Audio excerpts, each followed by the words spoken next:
Bro. அக்கா புரு coffee கீழே இருக்கிற மல்லிகைல கிடைக்கும். இது ஜிம்மு. ஐயோ நான் ஜிம்ல ஜாயின் பண்ணலான்னு வந்தேன். அக்கா மன்னிச்சிருங்கக்கா. நீங்க புதுசா இங்க வேலைக்கு சேர்ந்திருக்கீங்க. நீங்க கரெக்டா கண்டுபிடிச்சீங்க. அதான் பார்த்தாலே தெரியுது. சரி அது விடுங்க. அக்கா இந்த ஜிம்மோட பீஸ் நீங்க மாசத்துக்கு கட்டினா 2000 ரூபாய், அதே வருஷத்துக்கு கட்டினா 8000 ரூபாய் தான்க்கா. மாசத்துக்கு அதிகமா சொல்றீங்க, வருஷத்துக்கு மட்டும் என்ன கம்மியா சொல்றீங்க? அக்கா காலைல எங்க ஓனர் சொன்னாரு, அதை அப்படியே உங்ககிட்ட சொல்லிட்டேன்க்கா. சரி சரி, இப்போ ஜிம்ம சுத்தி பார்க்கலாமா? வாங்கக்கா. அக்கா எல்லாமே இருக்குக்கா, உங்களுக்கு என்ன தேவையா இல்லைன்னு எடுக்கலாம்க்கா. அந்த பக்கம் பாருங்கக்கா.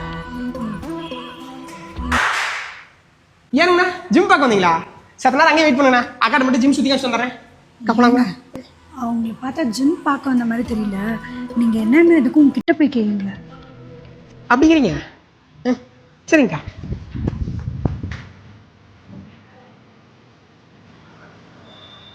ஏய் கிட்ட வந்து பேச மாட்டியா? சொல்லுங்கண்ணா. புதுசா எப்படிங்க எல்லாமே கரெக்டாக கண்டுபிடிச்சுக்கிறீங்க? ஏன் நீ பேசும்போது தெரியுதே, நீங்க இந்த ஜிம்மோட மாஸ்டரா? மாஸ்டரா?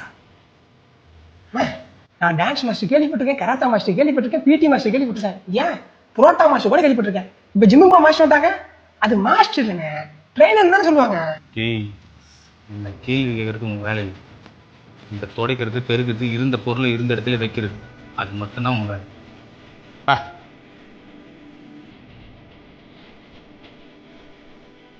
ஹாய் மேம், நான் தான் அந்த ஜிம்மோட மாஸ்டர் ட்ரெயினர்.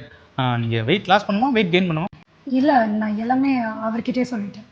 இல்லைங்க நான் என்ன